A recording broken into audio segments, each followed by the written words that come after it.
సంవత్సరాలు బీఆర్ఎస్ ప్రభుత్వం పరిపాలించింది. ఆ ప్రభుత్వంలో కేసీఆర్ గారు బీసీలకు చేసింది ఏమిటి, మరి ప్రస్తుతం ఇప్పుడు ఉన్నటువంటి కాంగ్రెస్ రేవంత్ రెడ్డి గారు చేసిన మరి బీసీలకు అసలు ఏముంది చేయడం? ఈరోజు తెలంగాణ రాష్ట్ర ఆవిర్భావ దినోత్సవం సందర్భంగా తెలంగాణ అమరవీరుల స్థూపం వద్ద వారికి ఘన నివాళులు అర్పించడం జరిగింది. ఈ సందర్భంగా సామాజిక అంశానికి సంబంధించి చూసుకుంటే తెలంగాణ రాష్ట్రం ఏర్పడ్డ తర్వాత ఈ బీసీ వర్గాలకు కానీ దళిత బహుజనులకు కానీ పెద్దగా ఒరిగింది ఏం లేదు. అంటే కేవలం భౌగోళిక తెలంగాణ వరకే సాధ్యమైంది తప్పితే సామాజిక తెలంగాణ అనేది మనం ఇప్పటి వరకు చూడలేదు. మరి 2014 తర్వాత అప్పటి బీఆర్ఎస్ టీఆర్ఎస్ కానివ్వండి, ఇప్పటి కాంగ్రెస్ కానివ్వండి, బీసీలకు కానీ దళితులకు కానీ బడ్జెట్లో పెద్దగా నిధులు కేటాయించకపోవడం అనేది చాలా బాధాకరం. ఎందుకంటే సామాజిక తెలంగాణ మనం చాలామంది తెలంగాణ జయశంకర్ సార్ మొదలుకుంటే అనేక మంది పెద్దలు మరి సామాజిక తెలంగాణ ఏర్పడితే బాగుంటుందని కలలు అన్నారు. మరి అది సాధ్యం కాలేదు. భౌగోళిక తెలంగాణ ఏర్పడితే కేవలము ఉన్నత వర్గాల చేతులకు పోతే సంపద అంతా, పాలన అంతా, అధికారం అంతా వాళ్ళ చేతులలో పోతుందని గతంలో పెద్దలు చెప్పారు. మరి వాస్తవంగా ఈరోజు కాంట్రాక్టర్ల బడ్జెట్ ఉంటుంది. అదేవిధంగా నీళ్ల పేరుతోటి పెద్ద జలదోపిడీ రాష్ట్రంలో జరిగింది. అదేవిధంగా సంపద భూమి అంతా కూడా ఈరోజు మరి పెద్ద పెద్ద ఉన్నత వర్గాల చేతుల్లో పోయి మరి బీసీలకు కానీ దళితులకు కానీ ఎక్కడ కూడా న్యాయం జరుగుతలేదు. మరి ఇప్పటికైనా ఈ 57% బీసీల జనాభా తగ్గట్టు సంపదలో రాష్ట్ర బడ్జెట్లో వాళ్ళ వాటా వాళ్ళకు కేటాయించాలి.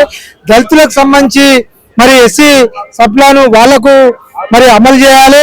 అదేవిధంగా ఈ నియామకాలకు సంబంధించి మరి నిరుద్యోగం ఇప్పటికి కూడా ఈ 12 సంవత్సరాల కాలంలో లక్షలాది మంది పెరిగారు కాబట్టి నియామకాలు కూడా పెద్ద ఎత్తున పెంచాలి. ప్రైవేటైజేషన్ కూడా ఈరోజు హైదరాబాద్ నగరం పెద్ద ఎత్తున అభివృద్ధి చెందుతుంది. మొత్తం కూడా నార్త్ ఇండియా వాళ్ళు ఇక్కడికి వచ్చి ఉద్యోగాల్లో వాళ్ళే పనిచేస్తున్నారు. మరి తెలంగాణ రాష్ట్రంలో నిరుద్యోగులకు మరి వాళ్ళ వాటా వాళ్ళకు దక్కే విధంగా మరి కొత్త కంపెనీలలో మొత్తం కూడా తెలంగాణ వాళ్ళకి అవకాశాలు ఇవ్వాలని చెప్పి మరి అమరవీరులకు అప్పుడే న్యాయం అంటే వాళ్ళ అమరత్వానికి న్యాయం జరుగుతుందని చెప్పి ఈ సందర్భంగా తెలియజేస్తారు. బీసీ పొలిటికల్ ఫ్రంట్ ఏ విధంగా తెలంగాణలో రాజ్యాధికారం తీసుకొచ్చే దిశగా ఏ విధంగా ముందుకెళ్తుంది, మీ ప్రణాళిక ఏంటి? అంటే ఈ తెలంగాణ రాష్ట్రంలో సర్దార్ సర్వాయి పాపన్న మిషన్ అనేది 350 సంవత్సరాల క్రితమే ఆగిపోయింది. ఆయన 350 సంవత్సరాల క్రితమే గోల్కొండను జయించిన గొప్ప బహుజన చక్రవర్తి. కుండలు చేసే కుమ్మరివాడు, చెప్పులు కుడితే మాదిగవాడు, చేపలు పడితే బెස්සవాడు, తాళ్ళెక్తే గమలవాడు, మరి మునగాడి చట్టం వచ్చునా పాలగాడి చట్టం వచ్చునా అని చెప్పి మరి అతను సర్వాయి పాపన్న అనగారిన కులాలను, బహుజన కులాలను ఆనాటి ముఘల్ పాలనలో పెత్తందారులు భూస్వాములకు వ్యతిరేకంగా మరి అందరినీ కూడా తెలంగాణ ప్రజలను మరి తాటికొండ కిలాషాపురం మొదలుకుంటే తెలంగాణ వైశాల్యంలో మొత్తం కూడా అతను ప్రజలను ఏకం చేసి మరి ఆనాడు బహుజన రాజ్యాన్ని స్థాపించాడు. ఆయన యొక్క స్ఫూర్తితోటి మరి ఈరోజు బీసీ పొలిటికల్ ఫ్రంట్ కానివ్వండి, గౌడ ఐక్య సాధన సమితి కానివ్వండి, మరి ఒక పెద్ద ఎత్తున దళిత బహుజనులను ఏకం చేసుకొని ఈ యొక్క బీసీల బహుజన రాజ్యం కోసం ఉద్యస్తున్నాము. ఆయన యొక్క పోరాట స్ఫూర్తి మనకు ఉంది.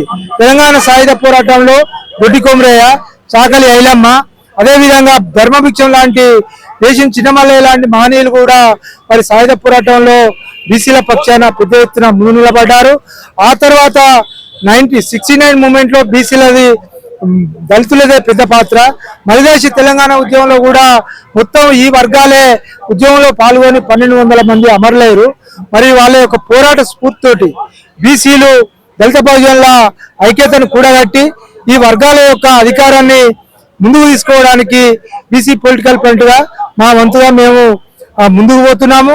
ఆ విధమైన కార్యాచరణ కూడా మేము ఈ వర్గాల్లో సాహిత్య పరంగా కానీ, సాంస్కృతిక పరంగా కానీ, రాజకీయ సమీకరణ పరంగా కానీ ముందుకు పోతున్నాం. ఇప్పుడు బీఆర్ఎస్ పార్టీ కానీ కాంగ్రెస్ పార్టీలు కానీ బీసీలు దాదాపు పనిచేస్తున్నారు. తెలంగాణలో ఉన్నటువంటి బీసీ సంఘాలు కానీ కొంతమంది ప్రజలు మరి ఆ పార్టీలో పనిచేస్తున్న క్రమంలో మీ బీసీ పొలిటికల్ ఫ్రంట్ కు కిందికి వచ్చి రాజ్యాధికారం సాధించాలన్న ఆ మాట కట్టుబడి పనిచేస్తారా, వస్తారా మీ దాంట్లో? అంటే ఇప్పుడు తెలంగాణ ఉద్యమం అప్పుడు కూడా అనేక రాజకీయ పార్టీలలో అనేక మంది ఉన్నా కూడా తెలంగాణ ఉద్యమం ఒక్క గూడు కిందికి వచ్చి అన్ని వర్గాలు అన్ని రాజకీయ పార్టీలు ఒక వేదిక మీదకి రావడం జరిగింది. ఈరోజు ఈ వర్గాలు కొన్ని వేల సంవత్సరాలుగా బానిసత్వంలో కానివ్వండి, అదేవిధంగా వెట్టి చేయడం కానివ్వండి, ఈ వర్గాలకు చైతన్యం లేకపోవడం, చదువు లేకపోవడం, ఆర్థిక వనరులు లేకపోవడం, అదేవిధంగా అధికారం వీళ్ళ చేతుల వల్ల లేకపోవడం తోటి మరి సంపద అంతా ఉన్నత వర్గాలలో ఉండి భూమి అంతా వాళ్ళ చేతిలో ఉండడంతో ఈ బీసీ దళిత వర్గాలు మరి అధికారం అనే ఒక యావ కానీ వాళ్ళ చైతన్యం కానీ లేదు. ఇప్పుడిప్పుడే ఈ వర్గాల నుండి విద్యావంతులు అదేవిధంగా ఎదుగుతున్నారు. కాబట్టి ఈ చైతన్యం వస్తున్న సందర్భంలో ఈ ప్రజలను సమీకరించాలి. ఇప్పుడు కాంశీరామ అంటారు, బోధించు, సమీకరించు, పోరాడని చెప్పి. మేము చేసే ప్రయత్నం చిరు ప్రయత్నం. ఈ ప్రయత్నంలో మరి ఈ వర్గాలంతా కలిసి రావాలంటే కొంత చైతన్యం అవసరం. ఆ ప్రయాణంలో మా అడుగు మొదటి అడుగే కాబట్టి ఇది కూడా తెలంగాణ ఉద్యమం అయితే ఏ విధంగా మరి సాధించుకున్నామో సామాజిక తెలంగాణ, బీసీల తెలంగాణ, బహుజనుల తెలంగాణ రావాలంటే కొంత సమయం పడుతుంది. ఆ ప్రయత్నంలో మేము ఇప్పటి వరకు ముందున్నామని తెలియజేస్తున్నాం.